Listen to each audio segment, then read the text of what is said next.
Hi guys, andito na naman tayo muli. Welcome back to my channel. Ngayong araw na to, ang gagawin natin, hindi tayo mamamasyal. Mangunguha tayo ng olibo para gawing olive oil. So ito siya, tingnan nyo. Diba? So ganito, pag black na, very good na to, ready to harvest na. May mga green pa rin pero okay na rin yan. So pag ganito kasing black, mas maraming napuproduce na oil pag ganito. Pero pag yung green, pag puro green pa, kasi ang problema, maraming tubig na lumalabas dyan pag yung pre-process na ang paggagawa na ano. Kaya, pero okay na rin yan, magulang na rin siya. Kaya pwede na rin i-harvest. So, sa olibo, hindi lang olive oil ang pwedeng makuha. So, yung bunga niya, kinakain din yan. Binuburo, kumbaga tawag sa atin. So, ang tawag nila dito, aceituna. So, sa puno naman, kung wala na talagang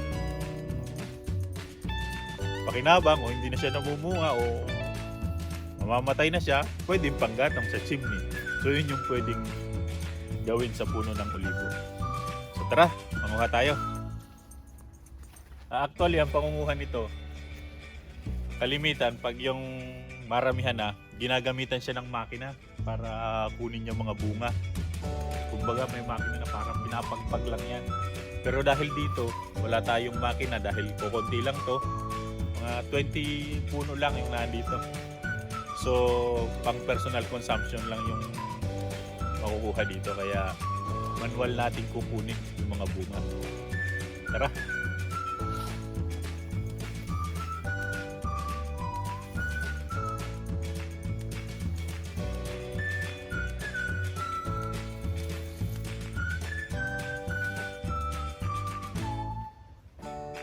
Nilalagyan ng net para pag nahulog, madaling kunin. Then, dami na sa baba.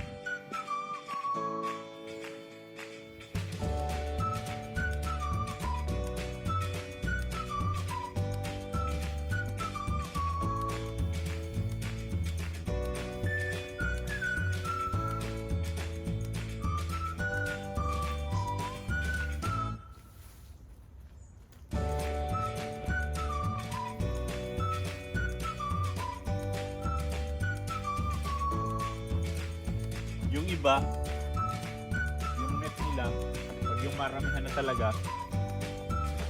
parang niyayapos yung puno. Niyayapos yung puno. Parang payong yung style niya, nakagano, nakapayong na nakabaliktad. Para pag kinuha yung bunga, dun lahat ng laglag.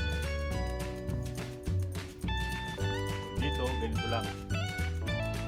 Kasi pang personal lang naman. Siya. Ganyan.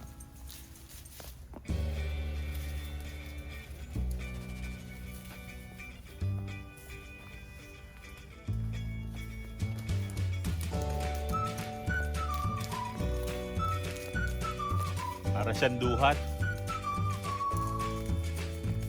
Pero ito, pag ganito, pag tinikman mo, lasa niya mapakla. Kaya talaga to, may proseso yung pagbuburo nito. Pero depende sa'yo kung paano proseso ang gagawin mo. Yung iba, binababad sa tubig ng matagal. Tapos saka nilalagyan ng asin. Hanggang sa mawala yung kanyang pakla. Depende sa'yo.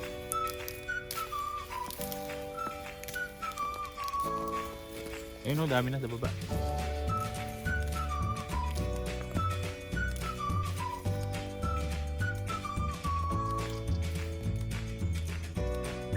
Ang olive oil, isa sa pinakamagandang langis.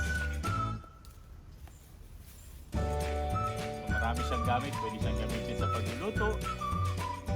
Pwede siyang dressing sa ensalada, salad.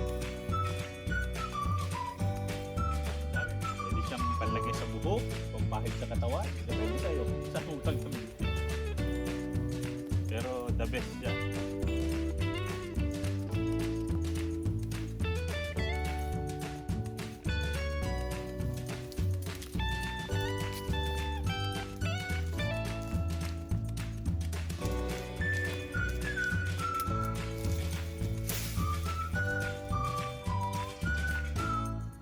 Walang problema kahit maputol yung sa kanya. Kasi susuhid din naman.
olibo.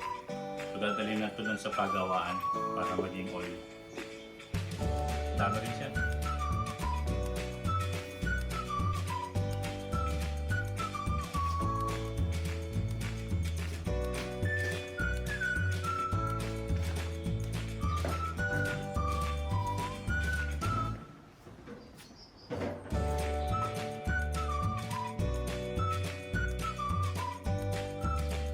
Hi guys, ngayon makikita natin yung langis na ginawa doon sa mga olibang kinuha natin.